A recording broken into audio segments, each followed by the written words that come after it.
Yuk. Oke, bisa dimulai ya teman-teman. Jadi buka lagi. Assalamualaikum warahmatullahi wabarakatuh.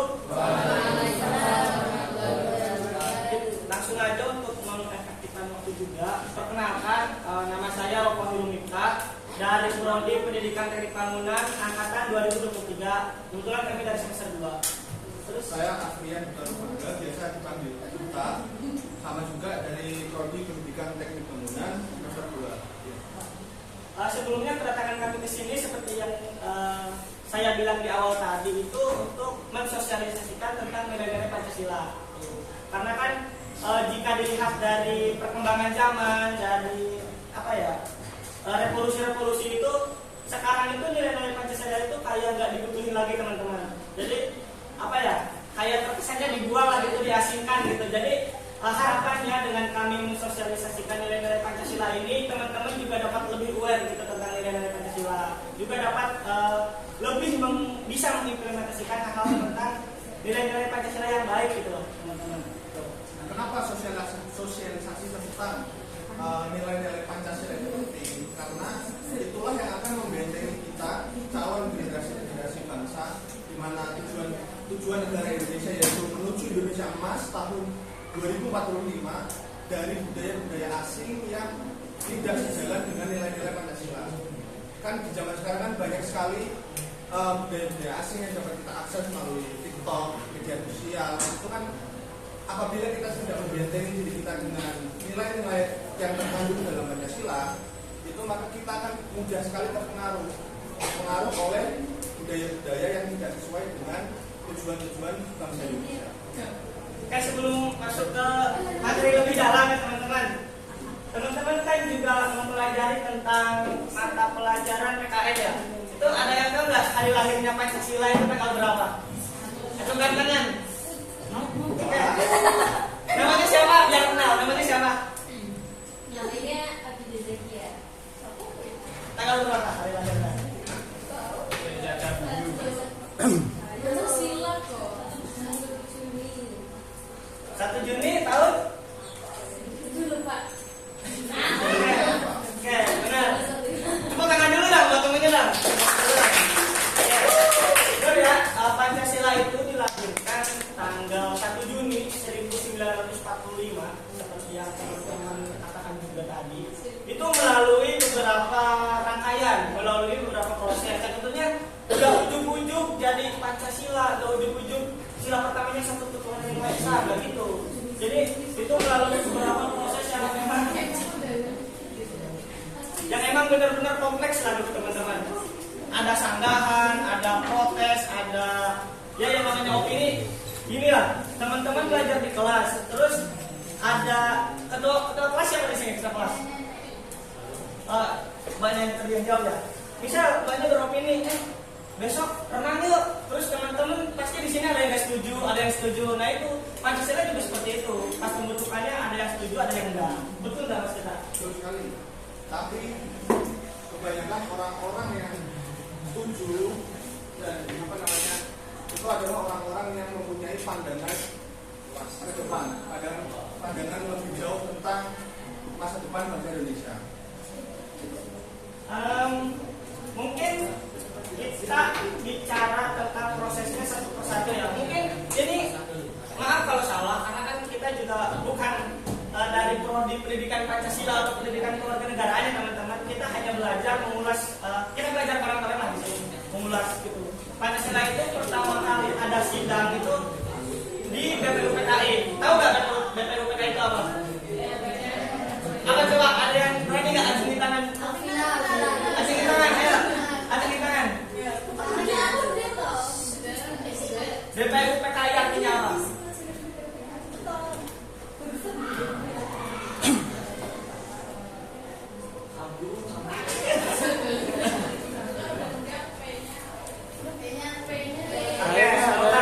BPUPKI itu, ini maaf ya kalau salah koreksi. Badan Penyelidik Usaha Persiapan Kemerdekaan Indonesia gitu. Nah itu kan ada beberapa sidang, dan dalam sidang itu ada yang namanya Trisila ya Mas. Nah itu kan berarti bukan 5 sila, itu hanya 3, dan itu masih ada perdebatan dari petinggi-petinggi negara, dari bangsawan-bangsawan gitu teman-teman. Jadi sebelum namanya jadi Pancasila itu banyak sekali opini-opini yang, contohnya opini dari Soekarno, siapa lagi ya? Muhyamin sama Supomo. Nah itu opini dari 3 petinggi itu disatuin dan jadilah Pancasila gitu, teman-teman. Nah, dan Pancasilanya juga pas sudah setujui dengan nama Pancasila, itu sila pertamanya bukan ketuhanan yang Maha Esa, teman-teman. Jadi sila pertamanya itu yang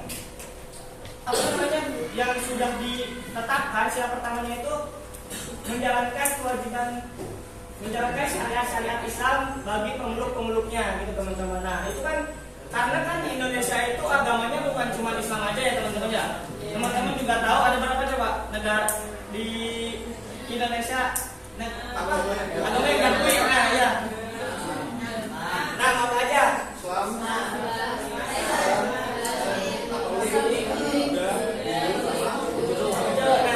Nah karena dari keberagaman agama itu, jadi ada pihak yang nggak setuju dengan nama Pancasila, khususnya di sila pertama yang ditetapkan tadi. Jadi diganti jadi ketuhanan yang Maha Esa. Itu kan lebih adil ya teman-teman ya. kemudian dari kelima Pancasila ini, sebelumnya saya tanya dulu, ada yang nggak hafal Pancasila? Tuh ada Semuanya yang hafal ya? Semuanya hafal. Sila pertama ketuhanan yang Maha Esa. Ketuhanan yang Maha Esa itu implementasinya seperti apa? Ada yang bisa kasih contoh implementasi tentang ketuhanan yang Maha Esa? Ada yang berani? ada yang berani nggak? Contoh Implementasi sila dari pertama sila dulu. pertama. Ya. Kebetulan ini kan memang pasti agamanya Muslim ya? Ada yang non Muslim?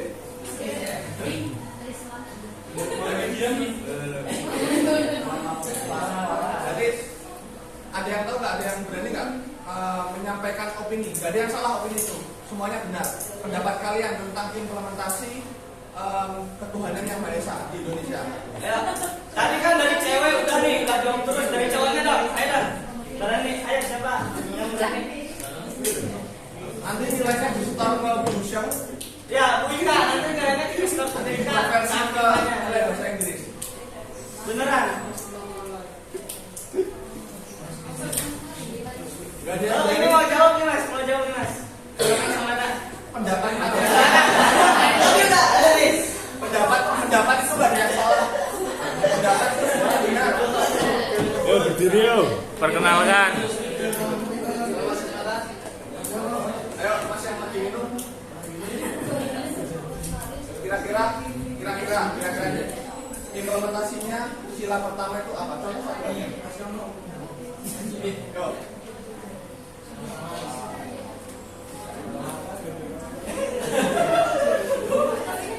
Oke, karena nggak ada yang berani jawab ya. Salah satu implementasi sila pertama yaitu ketuhanan yang Maha Esa adalah negara menjamin setiap warga negaranya untuk memeluk agamanya masing-masing. Jadi setiap warga negara itu mempunyai hak atau mempunyai kebebasan dalam memilih agamanya masing-masing, terutama dari keenam agama ini. Keenam agama ini kita bebas memilih, ya. Jadi nggak harus kita misalkan ada teman kita orang Konghucu misalkan, terus kita orang Muslim harus membawanya mengalui untuk masuk agama Islam itu tidak. Jadi negara itu menjamin setiap warga negaranya untuk memeluk agamanya. Ya, ini implementasi ketuhanan yang Maha Esa. Jadi setiap warga negara dengan keyakinan dan kepercayaannya masing-masing itu bebas menjalankan ibadah, bebas menjalankan apa yang mereka yakini. Seperti itu jadi implementasinya. Implementasi sila pertama. Nah, implementasi dalam kehidupan sehari-harinya gimana sih kalau sila pertama ketuhanan yang Maha Esa itu? Contohnya kan ini teman-teman Islam semua ya, karena kan iman. Itu implementasi ketuhanan yang Maha Esa dalam kehidupan sehari-hari itu mungkin yang pertama itu dengan teman-teman ibadah sholat, ya, teman-teman.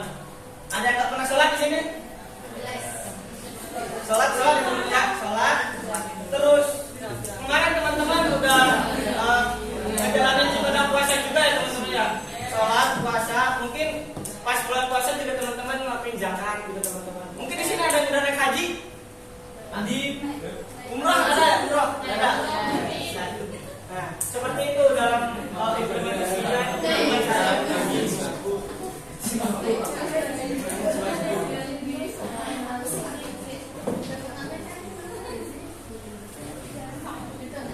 Oke, lanjut ke sila kedua teman-teman. Sila kedua ada yang tahu?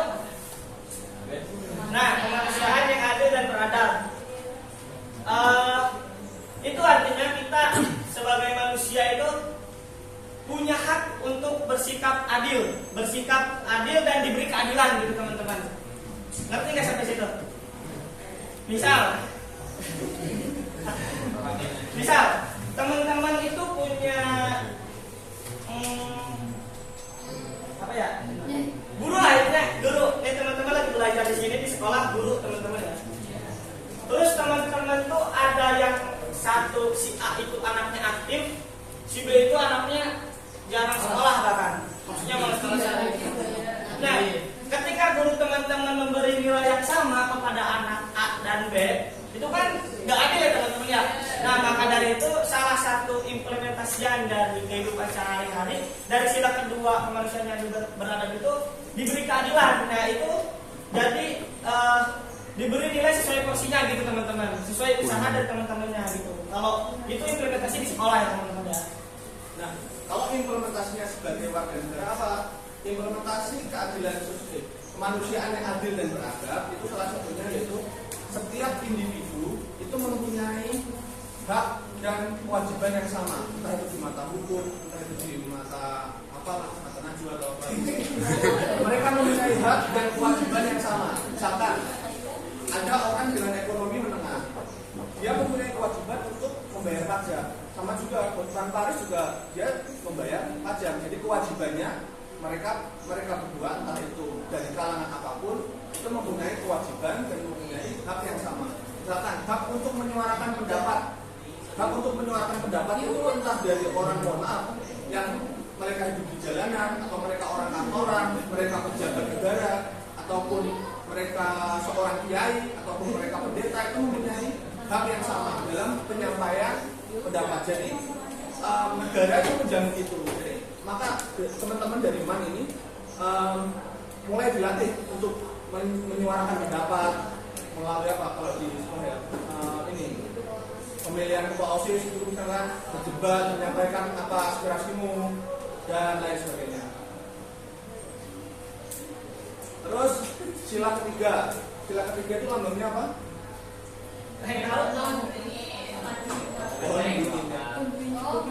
Sila ketiga persatuan Indonesia.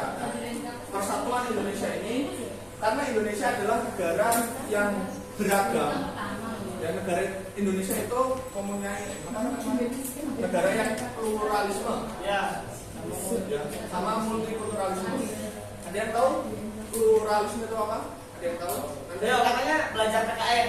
Nilainya dikonversi ke bahasa Inggris. Apalagi kalau jawabnya pakai bahasa Inggris.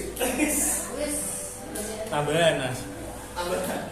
Ada yang tahu terus itu nggak apa-apa. Arti ya orasi nggak tahu lah. Yang bicara pluralisme.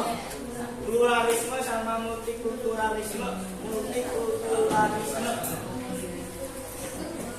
Ada yang tahu?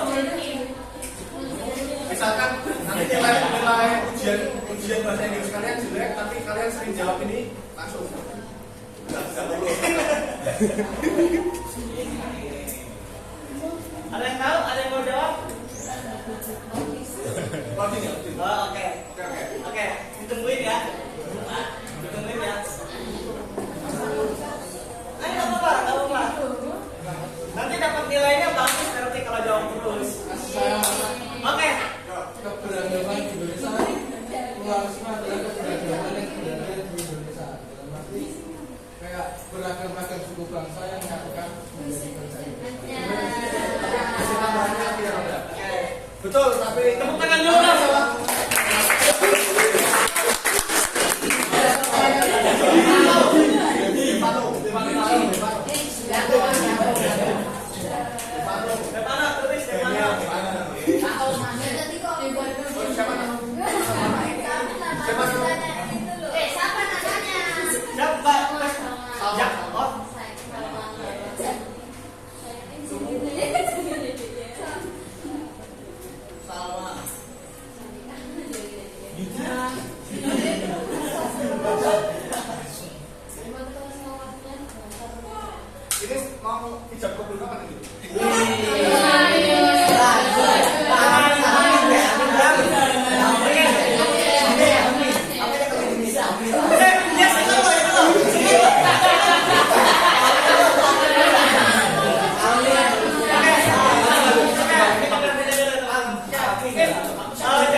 negara itu dari segi yang menurut saya itu tidak terlihat lah, bisa dibilang.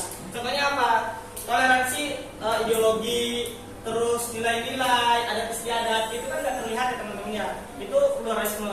Kalau multikulturalisme itu toleransi juga sama, cuma dari segi yang terlihat kayak toleransi antar ras, suku, terus etnis, terus warna kulit kayak gitu-gitu. Paham? Terus tadi kan implementasi di sila ketiga, sekarang implementasi di sila yang keempat, yaitu Jadi implementasi dari sila ketiga, karena Indonesia itu negara yang beragam, ada orang Jawa, ada orang Minang, ada orang Papua, ada orang Maluku, ada orang Chinese bahkan. Nah itu apa? Ya, dia Chinese ya kelihatan dari Indonesia.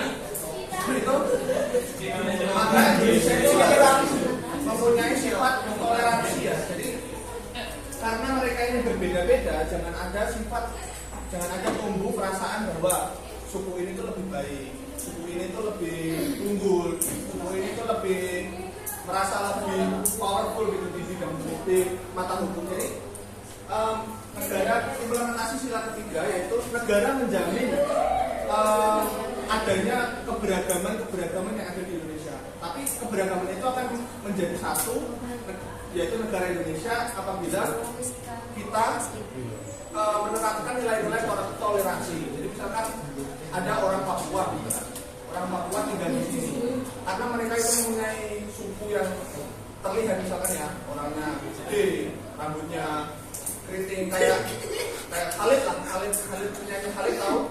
Khalid. Kemudian kayak Samuel Umbiti, mempunyai ras yang terlihat. Jadi kita sebagai orang Jawa juga harus menghargai misalkan mereka kalau setiap malam ada perkumpulan orang-orang Papua. Nah itu nggak boleh kita menyebut bahwa mereka itu orangnya mohon maaf.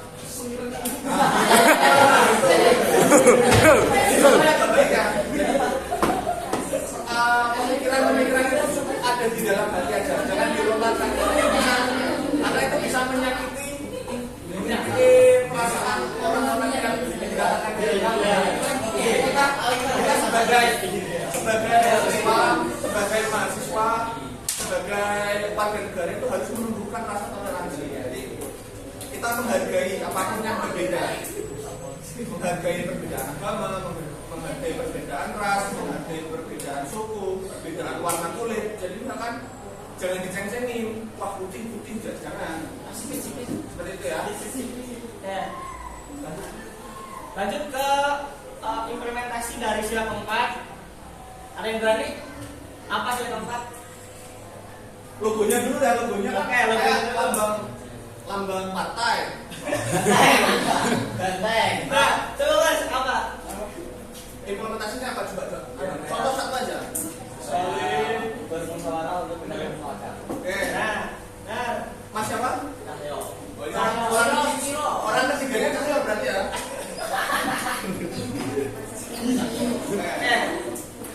Dari Mas Cahyo tadi katanya bilang implementasi dari sila keempat itu musyawarah untuk mencapai mufakat. Benar. Apa yang dikatakan Mas Cahyo? Mungkin tadi mbak sama ya. Jadi ketua kelas itu hasil musyawarah atau nyalonin diri? Nah itu berarti hasil musyawarah kan. Nah itu teman-teman berarti udah ngelakuin atau mengimplementasikan nilai dari sila keempat. Nah mungkin untuk yang lebih luasnya itu pada saat pilihan presiden teman-teman. Di sini udah ada yang nyoblos belum? Udah. Nah itu ada yang golput? Ada. Nah, jangan ya teman-teman, yang usahakan kalau anak muda itu tentuin pilihan lah, karena kan itu menyangkut masa depan dari teman-teman juga gitu. Nah, Pemilihan ketua sini cara voting atau via pemilsos. Voting kan yaitu salah satu implementasi atau penerapan sila keempat dari Pancasila. Oke, sila yang terakhir itu sila kelima, keadilan. keadilan sosial bagi seluruh rakyat Indonesia. Nah, ada yang tahu implementasinya kayak gimana? Tadi kan itu agak mirip sama yang kedua ya teman-teman ya. Ada yang berani nggak? Nanti ditulis lagi, dapat nilai lagi. Ya. Jadi orang keempat nih. Implementasi dari sila kelima. Ayo, searching dulu nggak apa-apa. Ditungguin. Ayo, ada yang berani nggak?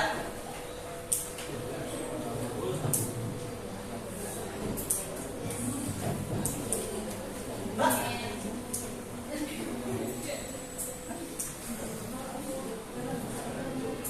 Keadilan sosial bagi seluruh rakyat Indonesia itu implementasinya mirip-mirip sama sila kedua.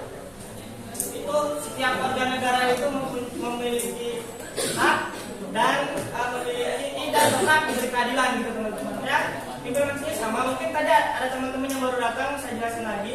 Misal si A itu rajin, si B itu jarang sekolah. Ketika guru kalian ngasih nilai ke kalian itu sama, misal si A 90, si B juga 90, itu adil nggak menurut teman-teman?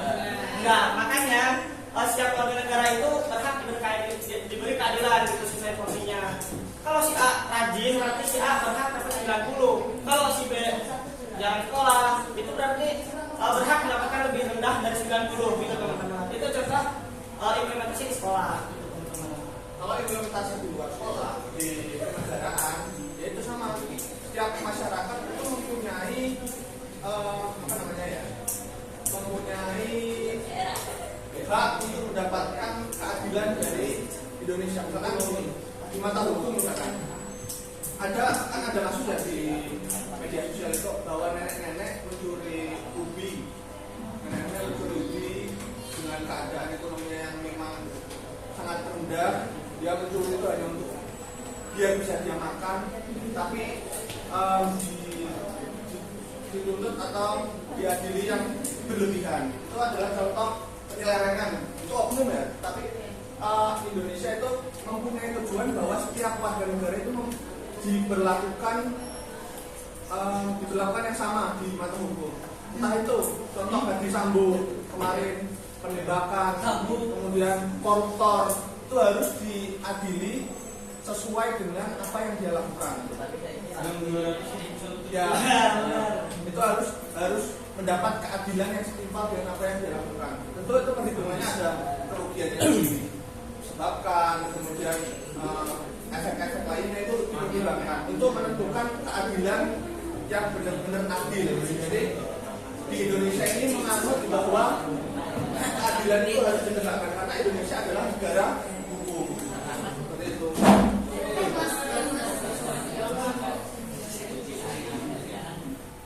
Ya, mungkin kan tadi kita sudah pengenalan dulu tentang Pancasila. Terus tadi akhir-akhir ini kita berikan contoh implementasi dari nilai Pancasila gitu teman-teman. Nah, di sini kami minta dari teman-teman perwakilan ya, satu cewek satu cowok itu maju buat nerangin sejauh mana teman-teman satu Semarang ini menerapkan nilai-nilai Pancasila gitu teman-teman.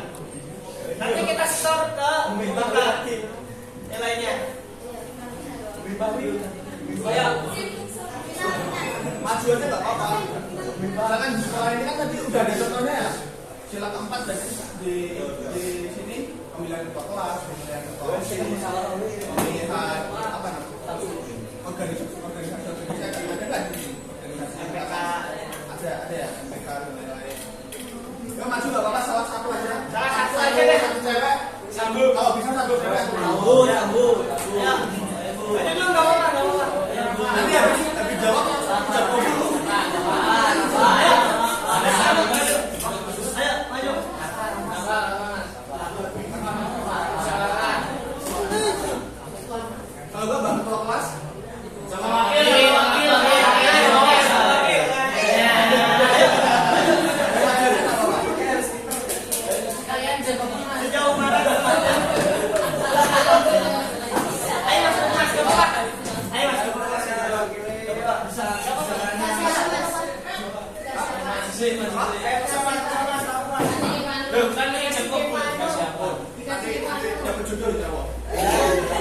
Sekalian Kita pulang. Ayo tepuk tangan dulu dong. Udah teman-temannya udah pada. Siapa dulu yang mau? Siapa dulu ya? Mana sila 1, sila 2. Sila 2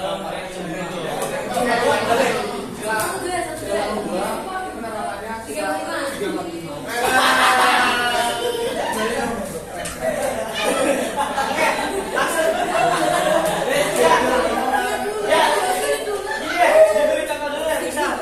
Kita itu siswa Pancasila Kota Semarang itu sudah menerapkan nilai-nilai Pancasila di sila pertama, yaitu dengan cara sholat. Kayak gitu contohnya. Dan apa-apa. cerita juga. Iya, curhat aja gak apa-apa.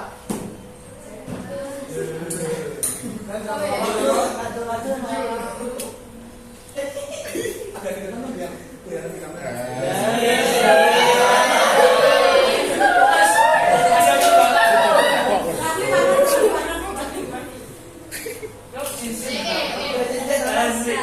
Jadi saya perwakilan dari siswa-siswi Pancasila Kota Semarang.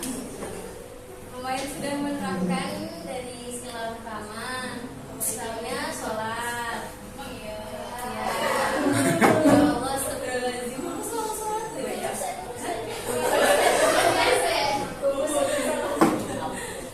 Kita biasanya sholat jamaah.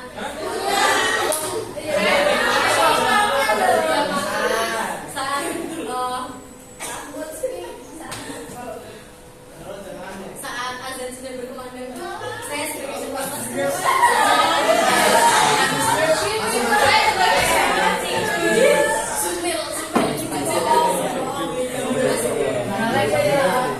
sebagai kelas langsung menyuruh bapak saya pegawai juga ya mas, teman-teman ini tuh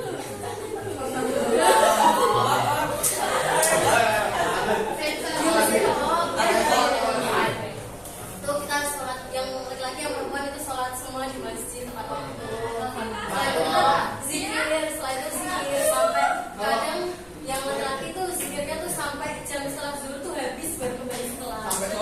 Iya, soalnya mereka apa tuh Muhammadiyah itu zikirnya sendiri-sendiri mereka terapkan semua gitu.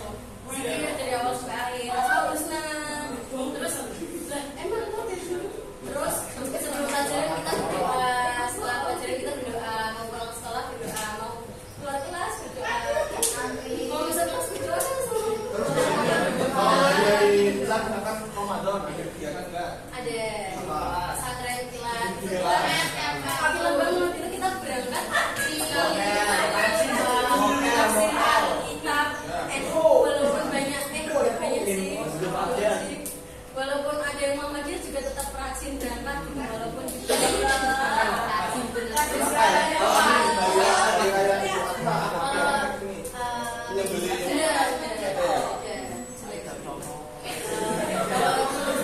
Nanti jika enggak nanti jika videonya nanti dikirim ke kepala sekolah. dari terus kalau apa sih yang kemarin maaf-maafan tuh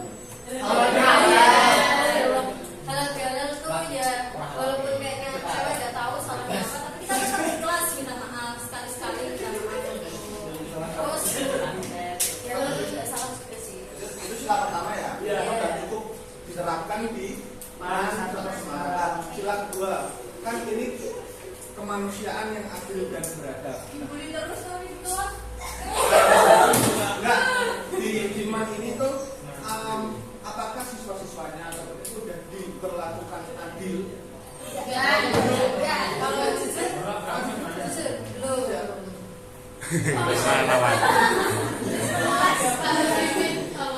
Contohnya apa? Contohnya misal ada kasus yang seharusnya itu di situ guru yang 100% salah, tapi tetap aja kita yang disuruh jaga diri, kita yang disuruh lebih. Wah, kirim ya mas.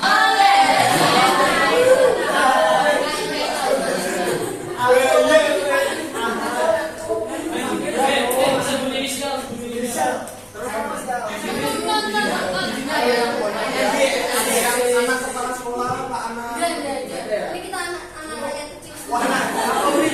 Anak Kapolri.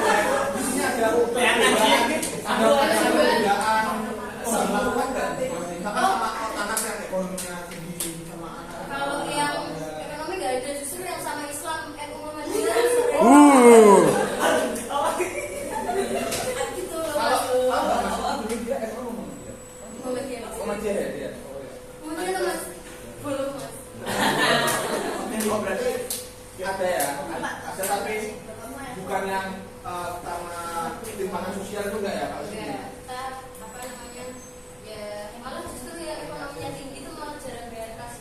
Wah, tahu. Wah, Ini sendirian ya, ini sendirian ya. Siapa? Rafa. Rafa Ahmad. Agak ada namanya ya Rafa Ahmad. Tapi enggak apa-apa lah.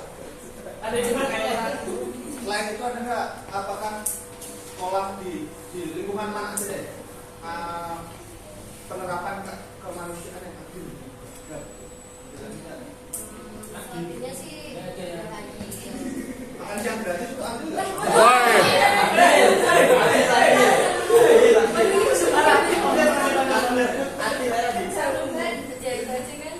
ya Jadi silakan.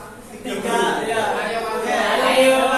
Berarti tidak tahu no. Oh boleh juga ya. Alhamdulillah ya. Berarti Salma kali 2 ini ya. Ya. Jelasin Mas. Sekumpul apa sih main satu kota Semarang itu kalau ada kegiatan? Sama sekali. Kalau sama upacara, itu menggambarkan persatuan Indonesia banget ya. Jangan sampai ke mana? Contoh kelasnya acara. Ada apa tuh?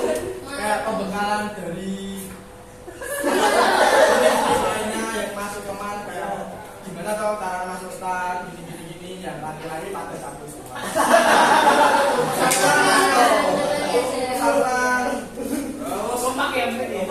Dua itu kalau pada kan kemarin setiap hari kan ada pelajaran informatika.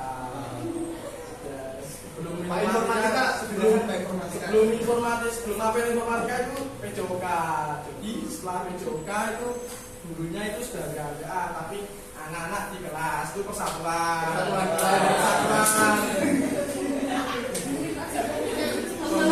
Kelas 11. Jangan gitu. Terus kayak persatuan lagi itu ya kayak gimana ya Mas? Kemarin kelas ini punya event berasa. Itu bersatu. Pas kita. Punya bersatu saling melengkapi.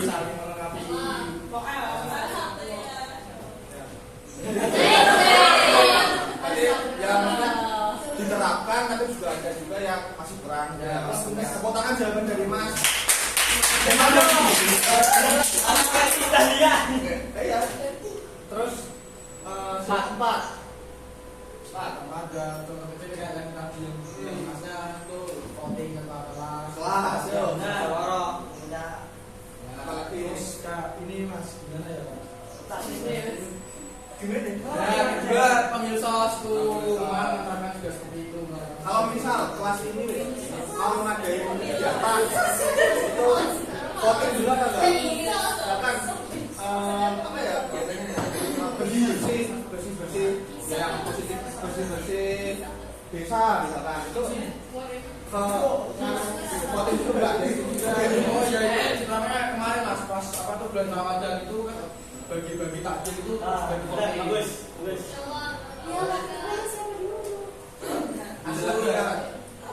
Itu Mas itu ya. Tepuk tangan lagi buat Stefano. Jilat terakhir Mas. Jilat terakhir. Keadilan sosial bagi seluruh rakyat Indonesia. Itu udah diterapin belum di Man Satu Kota Semarang ini Mas? Jujur aja Mas ya. Benar Mas. Zoom. Seperti yang dibilang Pak tadi Ya. Kemarin itu karena tidak adil sih Mas. Oh keren. Itu teman ya gimana? Teman kelas sendiri. Oh, berarti ada kasus dan keadilan itu kurang diterapkan. Sanksinya itu kayak gimana?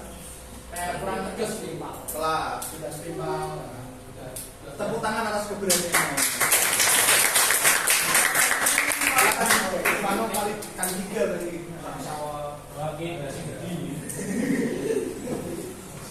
Oke teman-teman, mungkin sosialisasi terus kita nyontohin implementasi dari nilai Pancasila itu sesinya udah beres ya teman-teman. Mungkin nanti bakal diganti sama teman-teman kita yang lain, teman-teman teman-teman. Nah, dari kami, aku Rohani Mifta sama Mas Abrian Duta Rupangga, mungkin dicukupkan dulu ya teman-teman. Nanti kalau misalkan pengen lebih kenal lagi, kita bisa lah tukeran IG atau gimana. Nanti aja. Mungkin dari kami cukup. Semoga kita teman-teman dengan kita mengimplementasikan nilai-nilai Pancasila ke teman-teman tadi, teman-teman bakal lebih semangat lah buat terapin apa itu nilai Pancasila, gimana sih pentingnya nilai Pancasila dalam kehidupan sehari-hari gitu teman-teman. Siap ya? Kompak dong, siap gak? Dari aku dan dari Mas Duta, dari kami dicukupkan. Wassalamualaikum warahmatullahi wabarakatuh. Waalaikumsalam warahmatullahi wabarakatuh. Kasus Pak. Hasil paham baik.